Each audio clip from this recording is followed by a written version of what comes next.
2023년이 되었습니다. 그리고 벌써 일주일이 지난 두 번째 주일입니다. 우리는 23년을 맞이하여 첫 번째로 4부 예배로 함께 예배를 드리고 있습니다.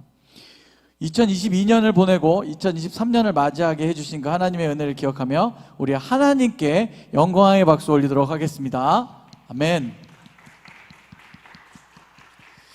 2022년 있었던 많은 일들 속에서 우리를 지키시고 인도하신 은혜를 여러분 꼭 기억하시면 좋겠고, 23년도에도 함께 하신 하나님의 은혜를 기대하며 나아가는 저와 여러분이 되기를 예수님의 이름으로 축원합니다. 저희 이제 딸이 이제 막 중학생이 되고요, 또 아들이 아직 초딩인데, 이 초딩 둘과 생활을 하다 보니까 정말 막 자기들이 하고 싶은 얘기를 엄청 막 쏟아붓더라고요. 그런데 요즘 보니까 또 여러분들도 보신 분들도 계시겠지만, 초딩들의 그 되게 기발한 답안지 그 얘기 들어보신 적 있으십니까? 초딩들의 그 문제에 대한, 학교에서 문제를 이제 시험을 보거나 테스트를 할 때 문제를 냈더니 되게 기발하게 답을 쓰는 아이들의 이야기들이 요즘 많이 이슈가 되고 있습니다. 몇 가지 여러분들과 함께 나누고 말씀을 계속 이어가도록 하겠습니다. 문제입니다. 다음 빈칸에 들어갈 적절한 관용 표현을 쓰시오. 주영, 이번에 새로 나온 펜이 너무 마음에 들어서 새로 10자루를 샀어. 어때? 괜찮지? 수연, 무슨 펜을 10자루씩이나 사니? 마음에 들면 한 번에 많이도 사니? 너 참 땡땡땡이구나. 이렇게 얘기했는데 뭐라고 했을까요? 아는 사람들도 있겠지만 정답을 보여주십시오. 답 없구나. 이렇게 얘기했답니다. 두 번째 문제입니다. 거북이는 땡땡땡땡, 토끼는 땡땡땡땡, 길이는 땡땡땡땡. 여러분 뭐가 생각납니까? 거북이는 토끼는, 길이는 나오죠? 자, 답 보여주세요. 거북이는 느린느린이래요. 토끼는 깡총깡총이고 길이는 배신배신이랍니다.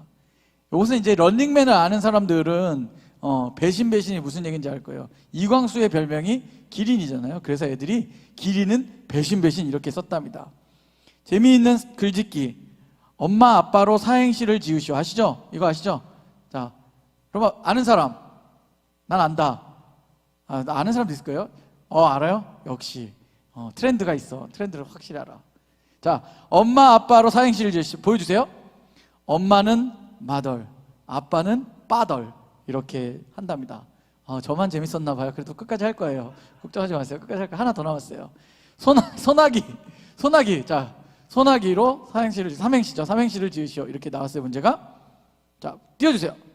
소방차가 불난 집 불을 끈다. 나는 신나게 구경을 했다. 기절했다. 우리 집이었다. 이렇게 삼행시를 썼다고 합니다.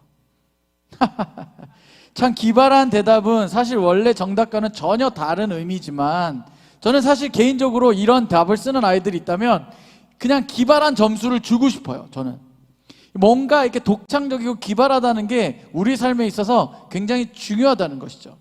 기발한 답을 보면서 재미도 있지만 저는 참 요즘 아이들이 참 정말 기발하구나, 독창적이구나, 다양하구나, 표현력도 이전보다는 훨씬 다양해졌구나라는 생각을 합니다.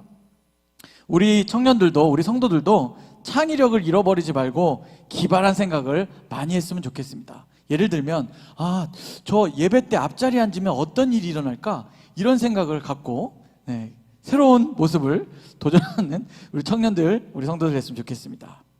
느헤미야는 에스라와 붙어있는, 다시 말하면 거의 한 권으로 이루어진 책으로 많이 알려져 있습니다. 성경으로. 그러나 학자들에 따라서 분리되는 것으로 이야기하기도 합니다. 그러나 에스라, 느헤미야는 연결될 수밖에 없는, 연결되어지는 그런 성경의 흐름이라는 것을 여러분들이 이해하면 좋겠습니다.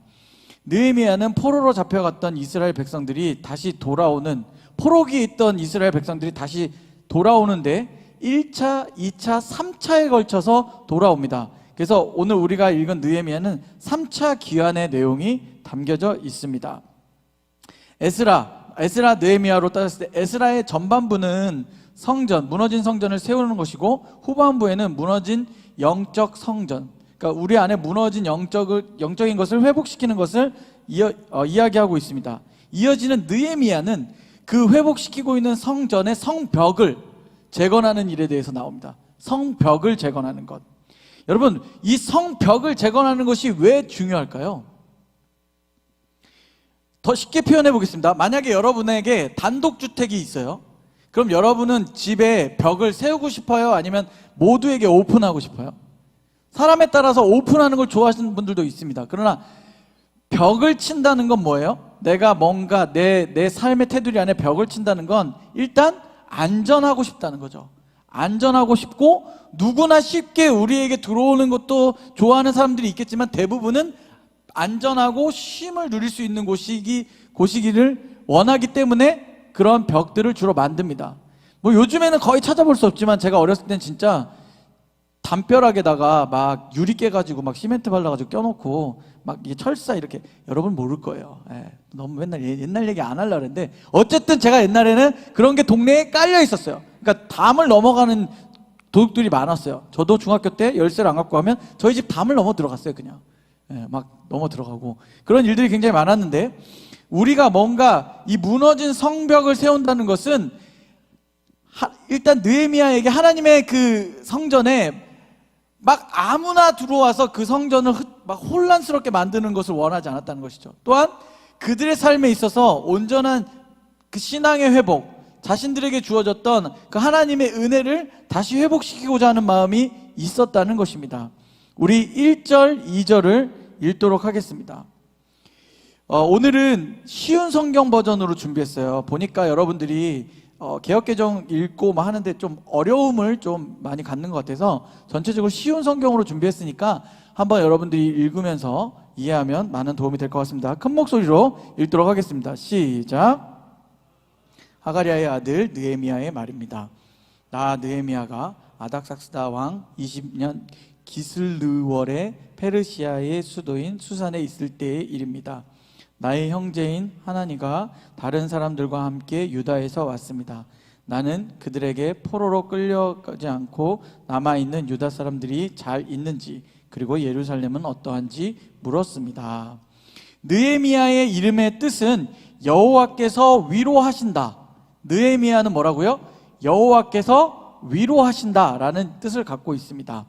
1절에 하가랴의 아들 느헤미야라고 말하는 것, 우리가 성경을 읽다 보면 눈의 아들 여호수아 이런 식으로 표현하죠. 왜 그렇게 표현할까요?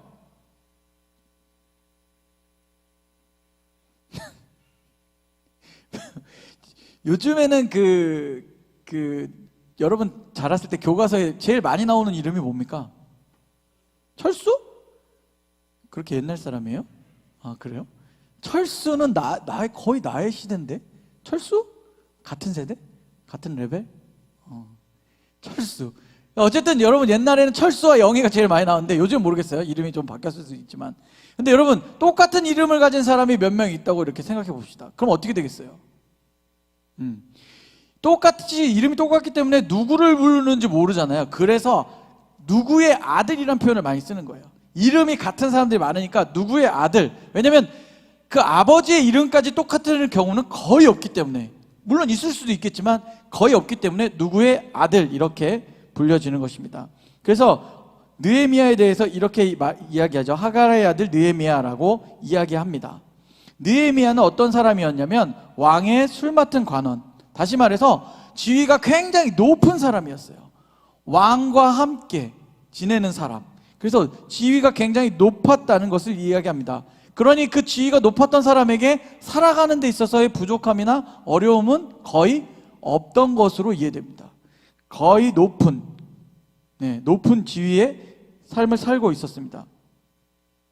그런 삶을 살고 있는 그는 그의 형제로부터 예루살렘의 형편에 대해서 듣게 됩니다.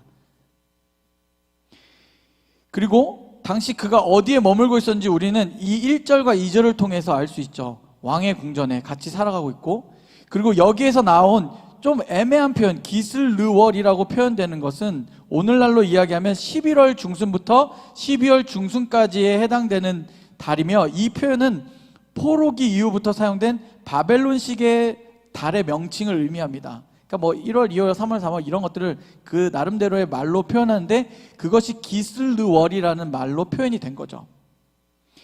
이러한 것으로 봤을 때 느헤미야는 어떠한 사람이었고 어느 곳에 있었으며 또 어떤 이야기를 이제 듣게 되는지를 우리가 알 수 있다는 것입니다. 우리 3절을 읽겠습니다. 3절 크게 여러분 읽습니다. 시작. 그들이 대답했습니다. 포로로 끌려오지 않고 유다 지방에 남아있는 사람들은 많은 고생을 하고 있으며 멸시를 당하고 있습니다. 예루살렘 성벽은 무너졌고 그 성문들은 불타버렸습니다. 느헤미야의 형제가 느헤미야에게 와서 자기가 본 것에 대해서 이야기를 하는 거예요. 그런데 당시에 포로로 끌려갔던 사람이 있고 그렇지 않은 사람들이 있었어요. 그래서 포로에서 돌아온 사람들이 성전을 재건하고 성벽을 재건하는 일에 그 사람들이 열심을 낼 때에 끌려가지 않았던 사람들도 함께하기를 원했던 사람들의 모습이 있었습니다. 그런데 이들 간의 다툼과 분쟁이 끊이지가 않는 거예요. 그러니까 어려움 가운데 있는 그런 상황들 속에 어떤 일이 있었냐면 성벽이 무너져 버렸다는 거죠. 그리고 성문들이 다 불타버렸다는 얘기를 듣게 됩니다. 이런 경험은 아니지만 혹시 비슷하게 그래서 제가 생각해 봤어요. 어떻게 표현하면 좋을까? 어린 시절에 여러분들이 살았던 동네, 내가 살았던 동네에 정말 오랜만에 가보면 내가 살았던 집이 있었던 곳, 그것을 우리는 유심히 보게 됩니다. 몇 번 저도 얘기했겠지만 저는 부가현동이라는 곳에서 40년을 넘게 살았습니다. 그래서 지금도 한 달에 한 번씩 우리 딸아이 교정 때문에 연대 세브란스를 가야 돼서 동네에 가요. 제가 그곳에서 40년을 넘게 살면서 제가 어린 시절에 살았던 곳이 동네 그 공영 주차장으로 바뀐 걸 보면서 처음에 마음이 이상한 거예요. 여기 내가 어렸을 때 내 그 추억이 다 있는 장소였는데 그게 다 사라지고 주차장으로 변했어요. 동네가 하나씩 변하기 시작했고 또 지금 가면 와 여기가 이렇게 변했어 라고 한 달에 한 번씩 가더라도 변화되는 곳을 보게 됩니다. 그리고 제가 어렸을 때부터 다녔던 모교회라고 표현하죠. 우리는 그 교회가 새롭게 건축을 했어요. 그래서 이제 새로운 성전이 세워졌는데 거기를 한 번도 못 들어가 보다가 지난주에 제가 드디어 들어가 보게 됐습니다. 들어가서 봤는데 옛날에 제가 뛰어놀던 그 벽, 이쪽 집과 교회를 구분하는 벽을 기념으로 안 무너뜨리고 살려놨더라고요. 제가 그 벽을 보는데 정말 옛날 생각이 너무 많이 나는 거예요.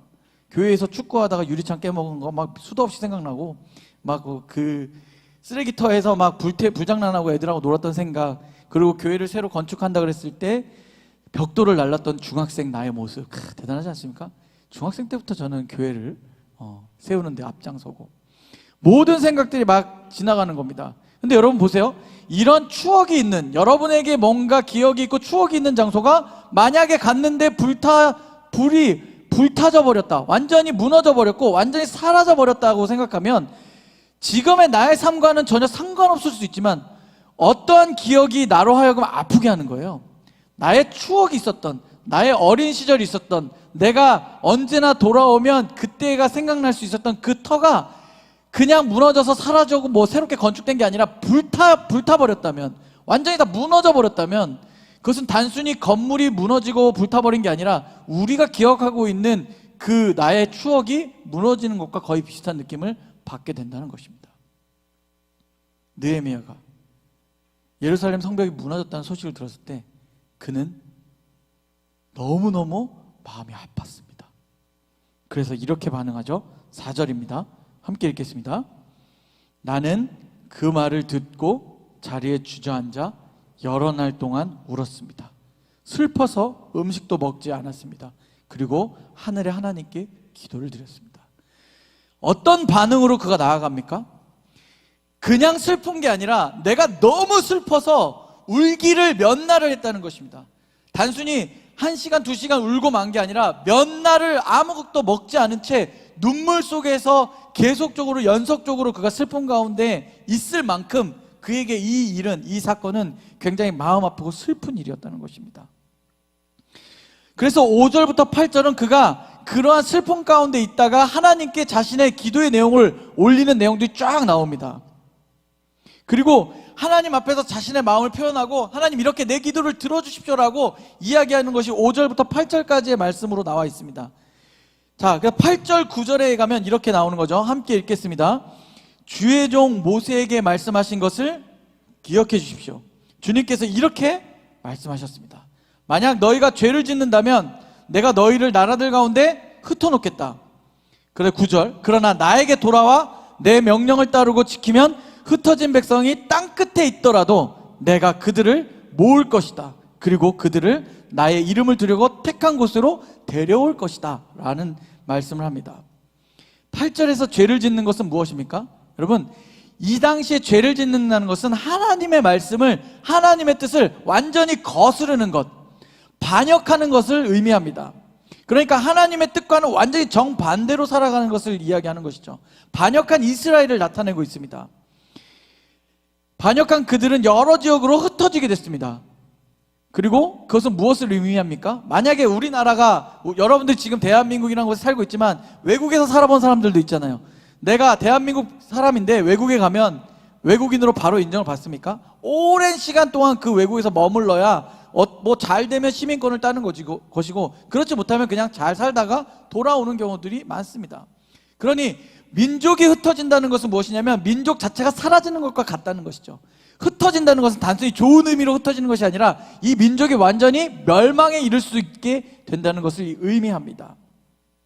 그런데 하나님께서는 이 9절, 느헤미야가 이야기하는 이 9절, 하나님께서 약속하신 것, 나에게 돌아와 내 명령을 따르고 지키면 흩어진 백성이 땅 끝에 있을지라도, 우리가 생각하는 땅 끝, 대한민국의 땅 끝, 해남, 뭐 예를 들면 각각의 지역으로 흩어졌을지라도, 아니면 이 대한민국을 기준으로 전 세계 어느 곳에 가 있던, 다시 나의 이름을 두려고 택한 곳으로 그들을 모을 것이다 라고 이야기하는 이 택한 곳, 예루살렘을 나타내고 있습니다.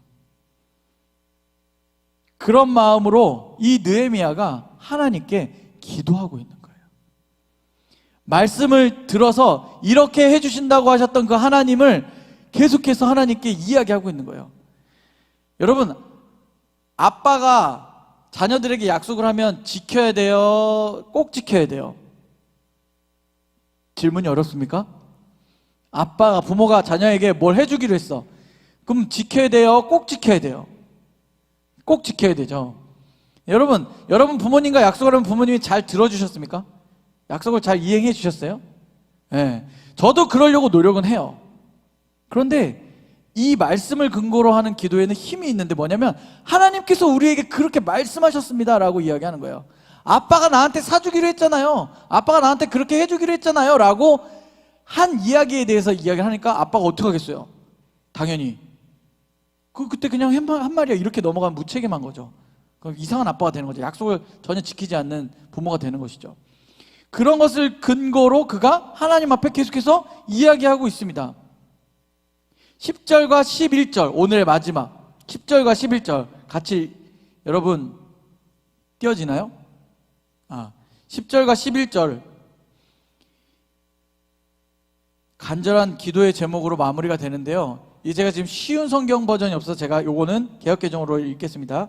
이들은 주께서 일찍이 큰 권능과 강한 손으로 구속하신 주의 종들이요 주의 백성이니이다. 주여 구하오니 귀를 기울이사 종의 기도와 주의 이름을 경외하기를 기뻐하는 종들의 기도를 들으시고 오늘 종이 형통하여 이 사람들 앞에서 은혜를 입게 하옵소서 하였나니 그때에 내가 왕의 술 관원이 되었느니라.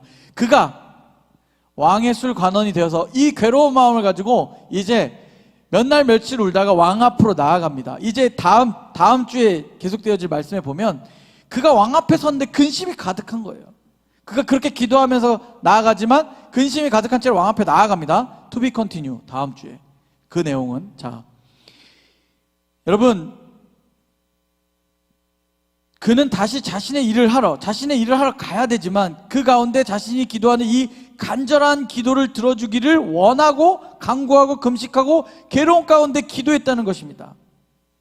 오늘 말씀을 정리하면서 여러분과 함께 저와 여러분의 도전드립니다. 자, 여러분, 2023년은 여러분에게 어떤 해가 되고 있습니까? 일주일이 딱 지났어요. 여러분에게 어떤 새해가 되고 있습니까?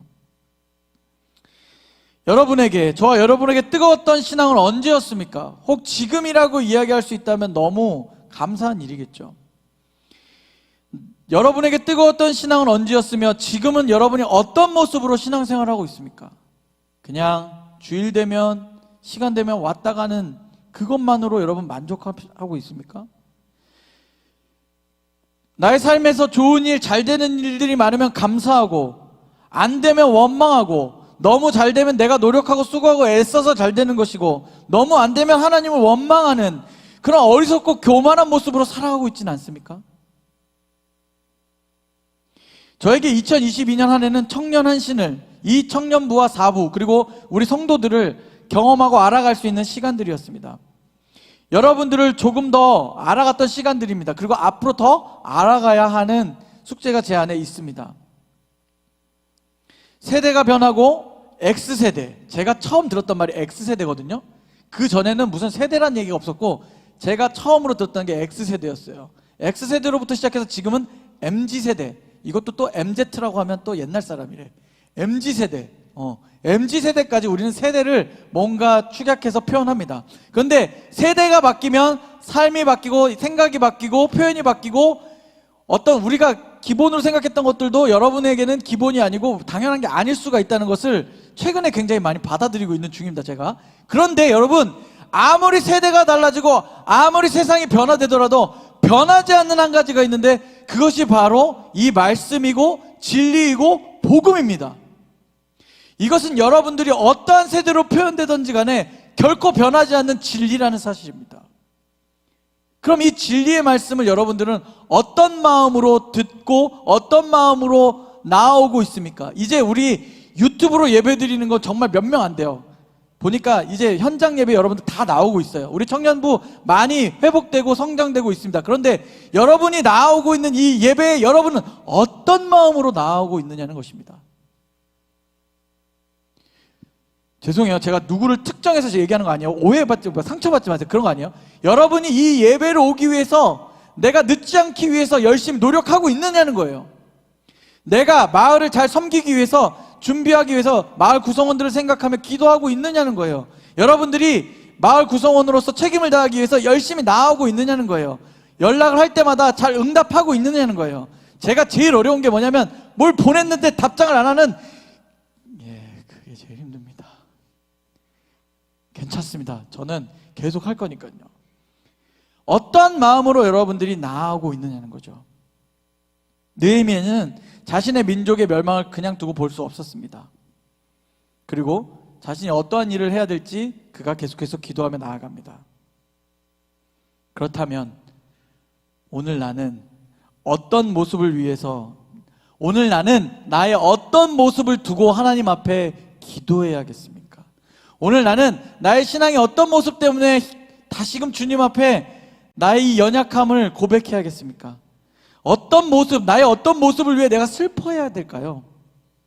오늘 나는 어떤 신앙의 모습 때문에 감사해야 될까요? 오늘 나는 신앙의 공동체 안에서 무엇 때문에 실망하고 있습니까? 오늘 나는 신앙의 공동체 안에서 무엇 때문에 위로를 얻고 평안을 얻고 감사를 고백할 수 있습니까? 우리에게 2023년은 무너져버린 우리의 신앙의 성벽을 재건하는 한 해로 선포합니다. 그래서 저와 여러분들이 이 청년의 때에 정말 무너져버린 여러분의 신앙이라면, 주님, 올 한 해가 다시금 주님 앞에 그 성벽을 세우는 느헤미야처럼 우리도 우리의 신앙의 삶을 회복하고 다시 한번 주님 앞에 우리의 삶을 드리며 나아가겠노라고 고백할 수 있는 한 해가 되길 원합니다. 그래서 이제 우리는 예배 캠페인을 계속할 거예요. 10분 전에 오자고. 저는 매주 이야기할 겁니다. 그리고 미안하지만 여러분, 이제 우리가 예배에 올 때 성경책을 좀 들고 왔으면 좋겠어요. 그리고 우리가 예배에 올 때 가능하면 음료수는 다 마시고 들어왔으면 좋겠습니다. 그리고 우리가 예배에 들어올 때 핸드폰을 최대한 멀리 해주시기 바랍니다. 그래서 정말 이 예배 가운데 여러분들이 회복되어지는 시간이 됐으면 좋겠습니다. 이 예배가 여러분들을 위해서 서로를 세우고 서로를 바라보고 서로를 이해할 수 있는 시간들이 됐으면 좋겠습니다. 마스크를 뺄 날이 언제가 올지 모르겠지만 가능하면 제가 여러분들에게 이제 마스크를 빼고 여러분들이 지금 현재 모습 그대로 사진을 찍어서 좀 제출해달라고 부탁을 할까 합니다. 죽어도 뽀샵으로 처리하는 친구들이 있을 수 있어요. 그런데 정말 여러분들의 그 모습들도 제대로 제가 좀 보고 알기를 원합니다. 여러분, 어쩌면 이 한 해가 저와 여러분이 가슴을 치며 슬퍼해야 되는 한 해가 될 수도 있습니다. 이것은 여러분들이 슬픈 일이 가득한다는 것이 아니라 우리의 신앙의 삶을 돌아볼 때 우리가 그러해야 될 수도 있습니다. 때로는 아파하기도 하고 또 반대로 때로는 기뻐하기도 하고 감사하는 일들도 우리 안에 많이 일어날 것입니다. 그러나 분명한 것은 우리의 믿음이 회복되고 우리 신앙의 공동체가 회복되는 것을 우리가 기대했으면 좋겠습니다. 그래서 우리 옆에 있는 사람들에게 이렇게 이야기하고 말씀을 마무리하도록 하겠습니다. 걱정하지 마. 내가 있잖아. 시작. 그렇게 함께 하나님의 뜻 가운데 나아가는 저와 여러분이 되기를 예수 그리스도의 이름으로 축원합니다. 함께 찬양하겠습니다.